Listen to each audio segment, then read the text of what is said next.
देवीलाल जी कहते हैं मेरे थाने का रोल नहीं है। आप कहते हो मैं यहाँ पर नहीं हूँ सर। तो बात जो होगी वही कहेंगे। नहीं सर वही कह रहा हूँ ना, वही कह रहा हूँ। आप कुछ कह रहे हो, मैं कुछ कह रहा हूँ। सर बात तो वही कह रहे हैं। सर आप पुलिस को रिप्रेजेंट कर रहे हो ना। ये देवीलाल जी तो इसलिए कह रहे हैं भी आप कह रहे हो सिविल लाइन एरिया में वहाँ पर हॉस्पिटल का बता रहे हो। एक आदमी बात हॉस्पिटल का बता रहे हो, तो हॉस्पिटल का जैसे सिटी एरिया है, एरिया बनता हुआ है जैसे तुम्हारा खेत का जमींदार ये लेके आए बस भर के यहाँ पर लेके आए यार। सिटी एरिया चौपटा में ये लेके आए हमें धक्के से।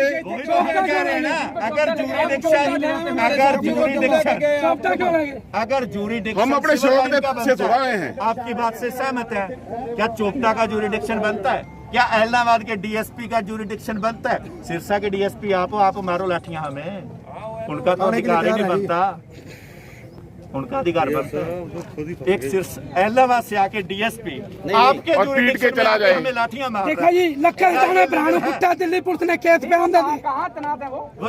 एलनाबाद बता रहे हैं। वो एलनाबाद पुलिस का अगर एलनाबाद की जूरिडिक्शन का आगे हमें मारे ये लीगल है, और एक हम थाने में आ जाए, सिरसा के थाने में वो इलीगल है। तो सर ये तो फिर सही नहीं है ना। सारे अपने दे लागू होंगे सर रूल कृपया सभी पे लागू करवाएं। ਰਿਕਵੈਸਟ ਹੈ ਤੁਹਾਡੇ ਕੋਲ ਜਿਹੜੇ ਸਾਡੀ ਸਮੱਸਿਆ ਤੁਸੀਂ ਸੁਣ ਲਈ ਵੀ ਮੋਰ ਸਾਹਿਬ ਨੇ ਪਹਿਲਾਂ ਵੀ ਇੱਕ ਦੋ ਵਾਰੀ ਉਹ ਹਾਈਪਰ ਹੋ ਕੇ ਕਰਦੇ ਨੇ ਵੀ ਇਹ ਚੀਜ਼ ਤੁਸੀਂ ਵੀ ਉਹ ਸਾਰੇ ਮੁਲਾਜ਼ਮ ਹੈ, ਅਸੀਂ ਆਪਣੇ ਹੱਕਾਂ ਦੀ ਲੜਾਈ ਲੜ ਰਹੇ ਹਾਂ, ਤੁਸੀਂ ਸਾਡੇ ਹਮੇਸ਼ਾ ਹੀ ਸਾਡੇ ਸਾਹਮਣੇ ਰਹੋਗੇ, ਸਾਨੂੰ ਰੋਕੋਗੇ ਵੀ ਲਾਠੀ ਮਾਰੋ, ਤੁਹਾਨੂੰ ਹੁਕਮ ਹੈ ਲਾਠੀ ਮਾਰੋ, ਲੇਕਿਨ ਇੱਕ ਰੂਟ ਬੋਲਣਾ, ਇੱਕ ਬੱਚਾ ਦੇ ਉਹ ਅੱਖ ਅਗਰ ਚਲੇ ਜਾਏ ਸਾਰੀ ਉਮਰ ਲਈ ਉਹ ਅਪਾਈ ਹੋ ਜਾਊਗਾ, ਅਸੀਂ ਕੀ ਜਵਾਬ ਦੇਵਾਂਗੇ ਉਹਦੇ ਮਾਪਿਆਂ ਨੂੰ। ਸਾਨੂੰ ਸਾਡੀ ਅੱਜ ਜਿਹੜਾ ਕਿਸਾਨੀ ਦਾ ਝੰਡਾ ਸਾਡਾ ਸਾਨੂੰ ਤਿਰੰਗੇ ਦੇ ਬਰਾਬਰ ਦਾ ਮਾਣ ਆ, ਉਹ ਉਤਾਰਤਾ, ਸਾਡੀਆਂ ਸਾਰੀਆਂ ਪਲੇਟਾਂ ਤੋੜਤੀਆਂ। ਕੀ ਪੁਲਿਸ ਕੀ ਕਾਰਵਾਈ ਕਰ ਰਹੀ ਦੱਸੋ? ਇਹ ਕੀ ਸਿਸਟਮ ਹੈ? ਆਪਾਂ ਕਿੱਧਰ ਨੂੰ ਜਾ ਰਹੇ ਹਾਂ? ਹਾਂ ਜੇ ਤੁਸੀਂ आप अपने जो सिस्टम है ना उससे सारे हट रहे हैं। मेरी बात सुनो आप। पहले प्रशासन ਸਾਡਾ ਕਿਸੇ ਵਿਰੋਧ ਕਰਨਾ ਅਸੀਂ ਕਰ ਰਹੇ ਹਾਂ, ਬਿਲकुल विरोध देखो इतने दिन तुम सर कर रहे थे। एजिटेशन तो एक रूल मिनट पे को। होता ही नहीं है। एजिटेशन के लिए भी रूल होते हैं आप सर। कर ऐसा है कैसे हट रहे हैं आप कर संजय थे, कुमार जी? आप हट रहे हैं। एक तो जो आपने सरकार ने जो डीसी साहब ने आदेश कर रखे हैं भी आप 2 मीटर की दूरी रखो, वो नहीं करे। ये बात से कहने पर पेड़ नहीं रहा। मेरी बात 2 मीटर की दूरी में 7 जाने एक गाड़ी में ले गए सर, वहाँ हमारे को 7 जाने को चढ़ा के ले गए गाड़ी सहमत हो, पता क्या है जी, आप मुद्दे को इधर उधर करते हैं, इसका कोई फायदा नहीं। बात ये है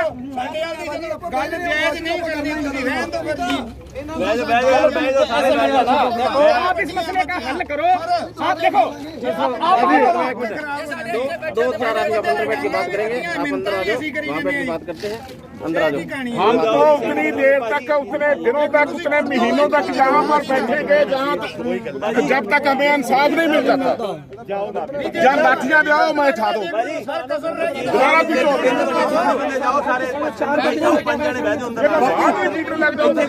एक आदमी का बीपी बढ़ता हो और उसकी वर्दी में आ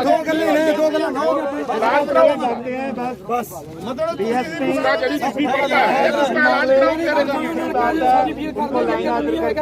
क्या जरूरत पड़ती है पीटने की? बात है कि हैरान में बिल्कुल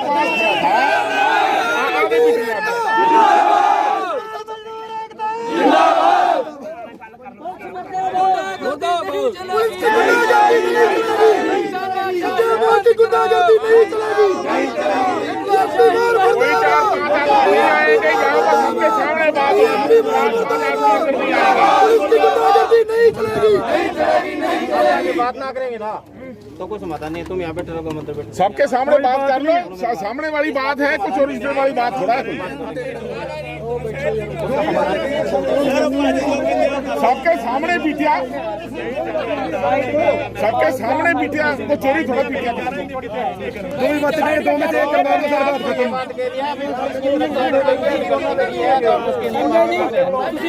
अपनी सर ना नंबर एक बात, आप क्यों माफी मांग रहे हो? क्यों मांग रहे हो सर? जो है ना सरकार ने मुझे एनडीएसपी लगा रखे हैं। मैं आपकी बात से सहमत हूँ। वो तो आ गया फिर यहाँ पे नहीं नहीं ये कह रहे मैं माफी मांग रहा हूँ। वो यहाँ पर माफी मांग रहे हैं, हम माफी मांग रहे हैं। अगर हमारी वजह से आपको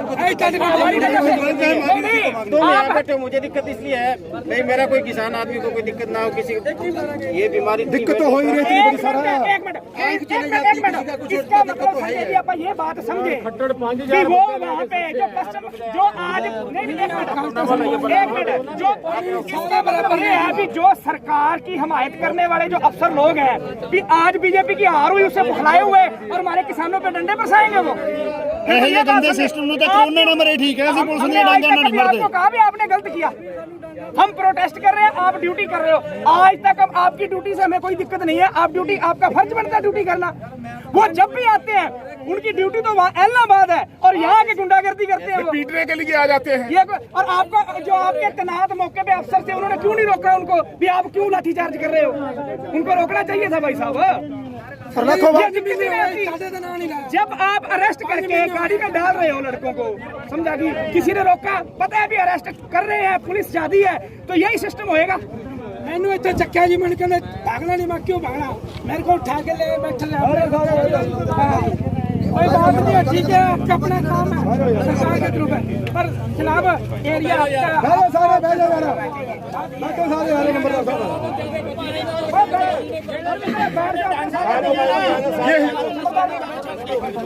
सारे यार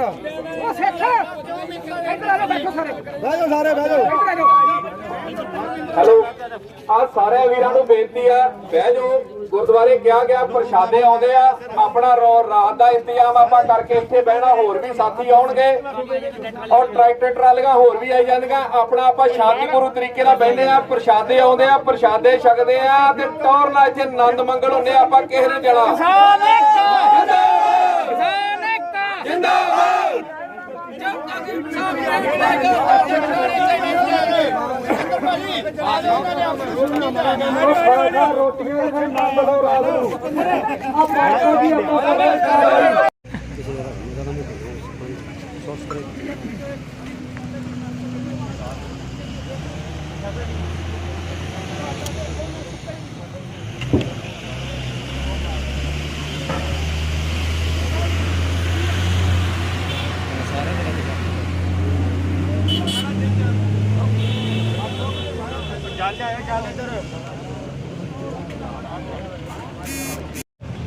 सुबह ही हरियाणा के मुख्यमंत्री एक तरह से एकदम से उन्होंने प्रोग्राम बनाया सिरसा की यात्रा का, और मुझे तो बड़ी मतलब मैं तो आश्चर्यचकित हुआ कि एक तरफ तो लॉकडाउन लगा हुआ है, हरियाणा का मुख्यमंत्री को लोगों के सामने ये मतलब बताना चाहिए, एक अपनी छवि और अपने मतलब आइडियल बनना चाहिए कि आप घर पे रहिए। लोगों को तो कहा जा रहा है आप घर में कैद हो जाइए, क्या मुख्यमंत्री जी पर ये खुद पर लागू नहीं होता? सारा प्रशासन का लेकर हजूम जगह जगह मुख्यमंत्री घूमते रहे, क्या इससे कोरोना नहीं फैलता? क्या लॉकडाउन मात्र जनता के लिए? और दूसरी तरफ सिरसा पुलिस के अंदर एक डीएसपी मोर्ज बिना लीगल परमिशन किसानों के ऊपर अभद्र भाषा का प्रयोग तो किया ही किया। देखिए किस प्रकार से एक लड़के की तो आंख निकलते निकलते बची है, एक लड़के की टांग में फ्रैक्चर हो गया और बहुत हमारे भाइयों के चोटें लगी हुई। क्या पुलिस के पास ऐसा किसानों ने क्या गलत किया? कॉन्स्टिट्यूशनल राइट है हमारा कि हम एजिटेशन करें। अब ये कह रहे हैं कि लॉकडाउन के अंदर आप इकट्ठे नहीं हो सकते, तो क्या प्रशासन इकट्ठा हो सकता है? क्या हरियाणा का मुख्यमंत्री लॉकडाउन में आ सकता है? वो भी तो दिखा देना कहाँ लिखी है ये बात। क्या लॉकडाउन मात्र जनता के लिए और किसानों के लिए? अगर मैं बताना चाहूँगा कि जहाँ जहाँ आज बीजेपी जीती है, क्या चुनाव आयोग के आदेशों की धज्जियाँ वहाँ नहीं उड़ाई गई? क्या बीजेपी के लिए लागू नहीं होता कि लॉकडाउन लगा हुआ है?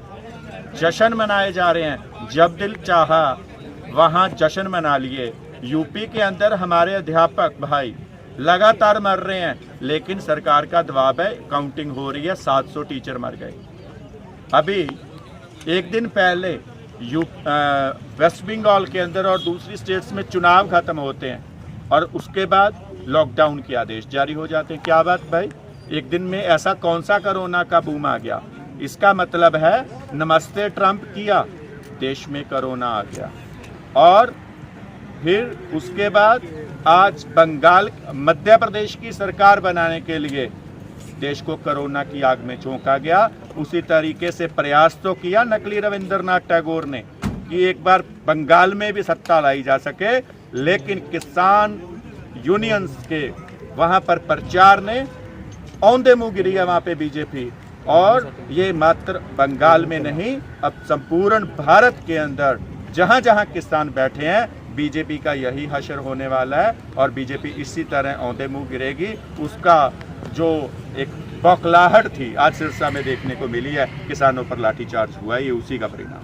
आगे क्या रणनीति रहेगी आज थाने के बाहर? हाँ बिल्कुल, जिस भी डीएसपी ने हमारे ऊपर ये अत्याचार किया है, ये बिल्कुल हमारे कॉन्स्टिट्यूशनल राइट का जो बिल्कुल उन्होंने उसको खराब किया है, हमारा जो कॉन्स्टिट्यूशनल राइट है। और जब तक वो इतना हिटलर शाही अफसर जब तक माफ़ी नहीं मांगेगा, किसान बिल्कुल सदर थाना के सामने बैठे हैं। हाँ, अगर वो नहीं आना चाहते, वो उनमें इतनी हिटलर शाही मोदी की तरह हैं, तो एसपी साहब आ जाए ना, वो आकर के उनको सस्पेंड करें और एक इन्वेस्टिगेशन बैठा दें। इन्वेस्टिगेशन में दूध का दूध और पानी का पानी अगर एसपी साहब चाहेंगे तो हो जाएगा। तो तब तक उनको लाइन हाजिर करें, बिकॉज वो हमारी इन्वेस्टिगेशन को डिस्टर्ब ना करें। ये कर सकते हैं, दोनों में से एक ऑप्शन है उनके पास।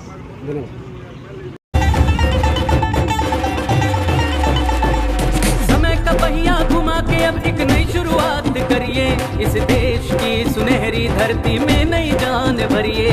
खिलखिलाते खेतों में खुशियों की बरखा करिए, अपने खेतों की फसलों से देश खुशहाल करिए। बेलारूस ट्रैक्टर, हाँ बेलारूस ट्रैक्टर, तकनीक विदेशी है, इसे देश के रंग में रंगिए। बेलारूस ट्रैक्टर का सब मिलके स्वागत करिए। बेलारूस ट्रैक्टर, तकनीक विदेशी, दिल देसी।